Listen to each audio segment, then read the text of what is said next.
नमस्ते दोस्तों, आपका स्वागत है हनुमान भक्ति कथा पर, जहां हम आपको ले जाते हैं एक ऐसी सफर पर जो भक्ति, अध्यात्म और प्राचीन कहानियों से जुड़ा है। आज हम बात करेंगे एक बहुत ही पवित्र त्योहार अनंत चतुर्दशी की, जिसकी कहानी आपको विश्वास, भक्ति और जीवन के असली महत्व को समझने में मदद करेगी। तो जुड़े रहिए हमारे साथ और जानें इस पवित्र दिन के पीछे छुपी रोचक कहानी। और हाँ, अगर आप नए हैं तो हमारे चैनल हनुमान भक्ति कथा को सब्सक्राइब करना ना भूलें। सबसे पहले चलिए समझते हैं कि अनंत चतुर्दशी है क्या। अनंत चतुर्दशी का अर्थ होता है अनंत यानी कि एंडलेस, और चतुर्दशी मतलब चतुर्दशी तिथि। ये त्योहार भाद्रपद मास की शुक्ल पक्ष की चतुर्दशी को मनाया जाता है। इस दिन भगवान विष्णु के अनंत रूप की पूजा होती है, जिनको संसार के सर्वशक्तिमान और अनंत शक्ति के स्वामी माना जाता है। लोग इस दिन व्रत रखते हैं और विष्णु जी से प्रार्थना करते हैं कि उनका जीवन सुख, शांति और समृद्धि से भरा रहे। ये दिन विश्वास, भक्ति और अच्छाई पर जीत का प्रतीक है। आप सोच रहे होंगे कि अनंत चतुर्दशी का नाम अनंत क्यों पड़ा। इसके पीछे एक बहुत ही रोचक कहानी है जो शायद आपने कभी सुनी नहीं होगी। एक बार की बात है, सतयुग में एक राजा थे जिनका नाम था सुमंत। सुमंत की एक बेटी थी, सुशीला, जो सुंदर और गुणी थी। सुशीला की शादी एक ऋषि के पुत्र कौंडिन्य से हुई थी। शादी के बाद एक दिन सुशीला और कौंडिन्य एक नदी के किनारे बैठे थे। तभी वहां पर से गुजर रहे संतों ने उन्हें अनंत चतुर्दशी व्रत रखने का सुझाव दिया। सुशीला ने व्रत की महिमा को समझा और व्रत रखने का निश्चय किया।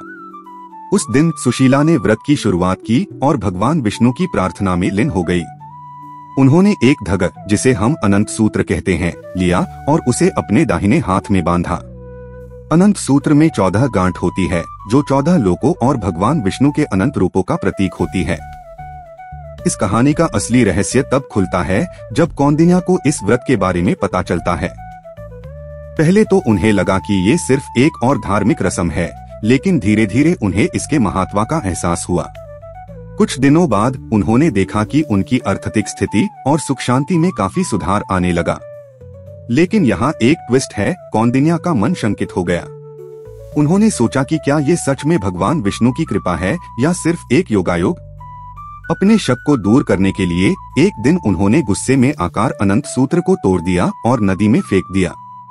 जिस दिन उन्होंने ये किया, उस दिन से उनके जीवन में परेशानियां बढ़ गई, धन का नाश होने लगा और घर में कलह मच गया। कौंडिन्य ने जब देखा कि उनके जीवन में इतनी समस्याएं आ रही है, तो उन्होंने समझ लिया कि ये सब अनंत सूत्र को तोड़ने के कारण हो रहा है। उन्होंने अपनी गलती को मान लिया और अपने दुख दूर करने के लिए नदी के किनारे पर वापस गए, जहां उन्होंने पहले अनंत सूत्र को फेंका था। वहां उन्होंने कई दिनों तक तप किया और भगवान विष्णु को प्रसन्न करने के लिए कड़ी तपस्या की। अंत में भगवान विष्णु उनसे प्रसन्न हो गए और उन्होंने अपने दिव्य रूप में दर्शन दिए। भगवान विष्णु ने उन्हें कहा, तुमने मेरे अनंत रूप को नहीं समझा और अपने गुस्से में मेरे सूत्र को तोड़ दिया। अब अपने पापों का प्रायश्चित करो और फिर से व्रत रखो, तभी तुम्हारे दुख दूर होंगे। कौंडिन्य ने इसके बाद व्रत रखा और उनका जीवन फिर से सुख और समृद्धि से भर गया। अब हम बात करते हैं अनंत चतुर्दशी के व्रत और उसके विधि की। इस दिन सुबह जल्दी उठकर स्नान करके पवित्र हो और साफ सुथरे कपड़े पहने। फिर एक 5 रंग का धागा यानी अनंत सूत्र लेकर उसमें 14 गांठ बांधे और भगवान विष्णु के सामने उसका संकल्प करें। इस सूत्र को फिर प्रसाद, फूल और सुपारी के साथ पूजा स्थल पर रखकर पूजा करें। व्रत रखा जाता है और दिन भर भगवान की भक्ति में समर्पित रहना होता है।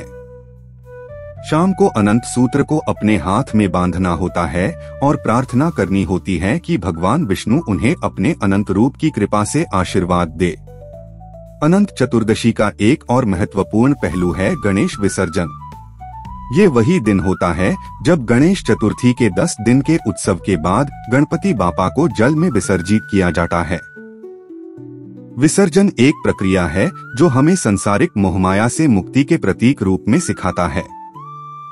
लोग बेहद उत्साह के साथ गणपति बापा को विदा करते हैं और ये दिन पूरे देश में भक्ति और उत्सव का प्रतीक होता है। तो दोस्तों, ये थी अनंत चतुर्दशी की कहानी और इसका महत्व। ये एक ऐसा त्योहार है जो हमें भक्ति और श्रद्धा की शक्ति का एहसास दिलाता है। ये हमें सिखाता है कि हमारे जीवन में जो भी परेशानियां हैं, उनका हाल सिर्फ विश्वास और भक्ति में छुपा है। अगर आपको ये वीडियो पसंद आया तो प्लीज लाइक करें, शेयर करें और हमारे चैनल को सब्सक्राइब करें। और कमेंट में जरूर बताएं कि आपको ये कहानी कैसी लगी। धन्यवाद।